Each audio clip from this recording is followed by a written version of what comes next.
You read the book, you get a lot of people are nodding their head. They're like, yeah, that makes sense. But then they're like, oh, but it's so risky to be an entrepreneur. Like, I don't want to, like, I just want to, like, I don't want to give up the safety. If I don't invest in my 401k, if I don't put my money in the stock market or IRA and get my compounding interest, and I take this shot as an entrepreneur, I'm, how am I going to make it?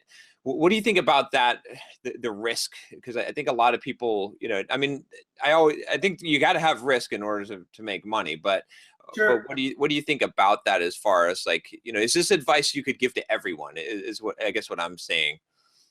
Well, I think if everyone is being honest, they would admit that the risk of the slow lane is equally as risky. Mm. I mean, you're putting your entire fiscal future in the hands of some elements you can't control. Your boss, your company, the stock market, these are things you can't control. As opposed to having a business, there's some elements there you can control. And I hold that holding a job for 50 years and investing all your money into the stock market is riskier. So Right. for those people that don't want to,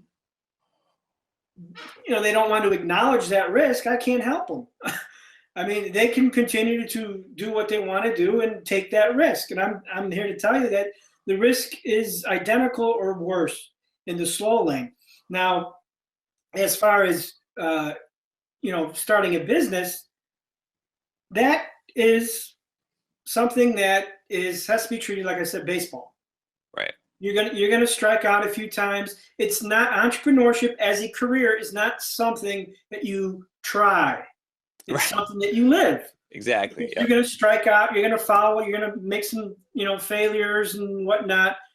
But eventually, you start getting hits. You start getting some small wins, and they start accumulating. You start growing your skill set. You start learning to live without this idea that, oh my God, I don't have a paycheck.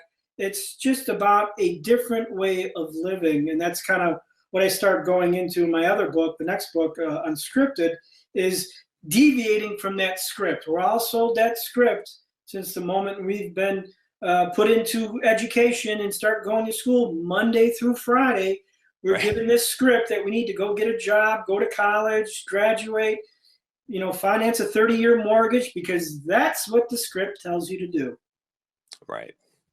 Yeah, it's so true. So many people, well, and it's funny. I guess one thing too is, like, I mean, sometimes I talk about this stuff, you talk about this stuff, and one of the biggest pushbacks I get from people is, well, oh, you're not an expert. How come every other expert says this? How come all these financial advisors? How come the people on CNBC, they tell me that, here's my retirement calculator, and here's the wisest thing to do, and all these smart people, economists and all these financial advisors, are you telling me you know more than them? This is what I get all the time, and I'm sure you probably get that too.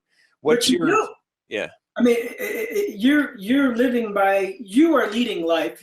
Life is not leading you. You've retired early. You're working by choice. You're doing things that inspire your soul. Yes, you are the one that we should be listening to, not the guy that's getting up at 5 a.m. every day, Monday through Friday, and telling you to invest in mutual funds, because he's not doing what he wants to do, more than likely. You are. So yes, you are the person to listen to. That makes sense. It's it's true. I guess you can look and see what is the person doing, what they want in life, and having that having that freedom is so amazing. I'd been scripted. I mean, my whole life I'd been told what to Well, we do, all have.